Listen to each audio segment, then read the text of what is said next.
Hello అండి. అందరూ ఎలా ఉన్నారు? నేనైతే చాలా బాగున్నాను. మీరు కూడా బాగుండాలని కోరుకుంటున్నాను. ఎప్పుడైనా ఇంటికి చుట్టాలు హఠాత్తుగా వచ్చినప్పుడు, లేదా మీకే ఏదైనా నోరూరించే స్వీట్ తినాలనిపించినప్పుడు చాలా ఈజీగా చేసుకునే టేస్టీ రెసిపీ బ్రెడ్ హల్వా. పెళ్ళిళ్ళలో వడ్డించే స్టైల్‌లో అంతే పర్ఫెక్ట్‌గా ఇంట్లోనే ఎలా చేసుకోవాలో ఈరోజు చూసేద్దాం. వీడియోనైతే ఎక్కడ స్కిప్ చేయకుండా లాస్ట్ వరకు చూసేయండి. ముందుగా బ్రెడ్ స్లైసెస్‌ను చిన్న చిన్న ముక్కలుగా కట్ చేసుకోవాలి. కావాలనుకుంటే అంచులు ఉంచొచ్చు లేదా తీసేయొచ్చు. ఈ విధంగా చిన్న చిన్న స్లైసెస్ లాగా కట్ చేసుకోవాలి అన్ని బ్రెడ్స్ కూడా. మీకు ఎక్కువ కావాలంటే ఒక ప్యాకెట్ మొత్తం చేసేసుకోవచ్చు. లేదా కొంచెం ఆ రోజుకే కావాలి అనుకుంటే కొన్ని మాత్రమే చేసుకోవచ్చు.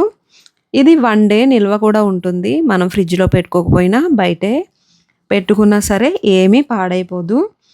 ఇప్పుడు ఇలా చిన్న చిన్న స్లైసెస్ లాగా అన్ని బ్రెడ్స్‌ని కట్ చేసుకున్న తర్వాత మనం ఈ బ్రెడ్ స్లైసెస్‌ను పక్కన పెట్టుకొని స్టవ్ పైన ఒక బాండీ పెట్టుకొని కొంచెం కొంచెంగా ఆయిల్ వేసుకొని ఈ బ్రెడ్‌ను మనం వేయించుకోవాలన్నమాట. ముందుగా కడాయిలో కొంచెం ఆయిల్ వేసుకొని మనం డ్రై ఫ్రూట్స్ వేయించుకొని పక్కకు తీసుకుందాం.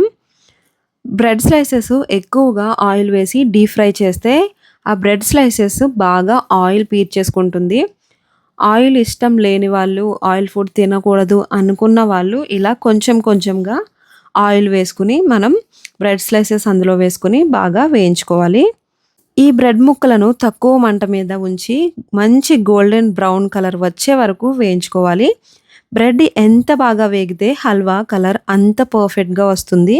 ఇలా కొద్ది కొద్దిగా ఆయిల్ వేసుకుంటూ అన్ని బ్రెడ్ స్లైసెస్‌ను ఈవెన్‌గా మనం ఫ్రై చేసుకోవాలన్నమాట. గోల్డెన్ బ్రౌన్ కలర్ వచ్చేంత వరకు అన్నీ కూడా ఇలా ఫ్రై చేసుకుని పక్కన పెట్టుకోవాలి. మరి ఇప్పుడు పాకం కోసం 1 కప్పు షుగర్, 1 కప్పు వాటర్ పోసి బాగా మరిగించుకోవాలి. దీనికి మరీ తీగ పాకం ఏమీ రావసరం లేదు. షుగర్ పూర్తిగా కరిగి చేతికి కాస్త జిగురుగా తగిలితే సరిపోతుంది. మంచి స్మెల్ కోసం ఇందులోనే కొద్దిగా యాలకుల పొడి కూడా వేసుకోండి.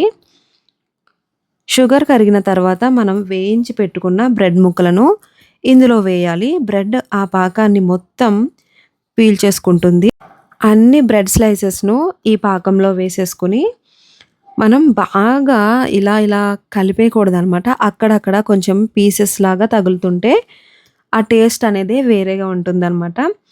ఈ బ్రెడ్ స్లైసెస్‌నన్నీ ఒక్కొక్కటిగా వేసేసుకొని మనం జస్ట్ అలా కలిపితే సరిపోతుంది. బాగా మెత్తగా అయిపోతే కొంచెం తినడానికి కూడా ఇబ్బందిగా ఉంటుంది కాబట్టి అక్కడక్కడ కొంచెం ముక్కలుగా తగులుతుంటే బావుంటుందనమాట.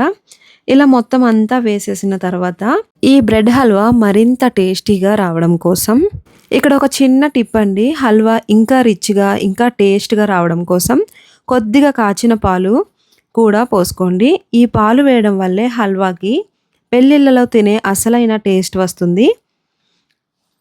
1 కప్ అయినా సరే కాచి చల్లారి పెట్టుకున్న పాలను వేసుకుని బ్రెడ్ మొత్తం మెత్తగా అయ్యి పాన్‌కి అంటుకోకుండా దగ్గర పడ్డాక పక్కన మరో చిన్న పాన్‌లో నెయ్యి వేసి జీడిపప్పు, బాదం, కిస్మిస్ లాంటి డ్రై ఫ్రూట్స్ వేయించి ఇందులో కలుపుకోవాలి. మనం ముందుగా వేయించి పెట్టుకున్నాం కాబట్టి ఇప్పుడు డైరెక్ట్‌గా డ్రై ఫ్రూట్స్‌ను ఇందులో యాడ్ చేసేసుకోవాలి. హల్వా నుండి నెయ్యి ఇలా పైకి తేలుతున్నప్పుడు స్టవ్ ఆఫ్ చేసుకుంటే సరిపోతుంది.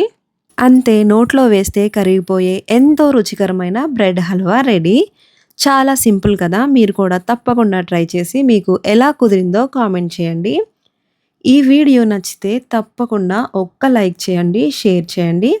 అలాగే మన ఛానల్‌ను ఎవరైనా సబ్స్క్రైబ్ చేసుకోకుండా చూస్తున్నట్లయితే సబ్స్క్రైబ్ చేసుకోవడం మాత్రం అస్సలు మర్చిపోకండి. Thank you for watching.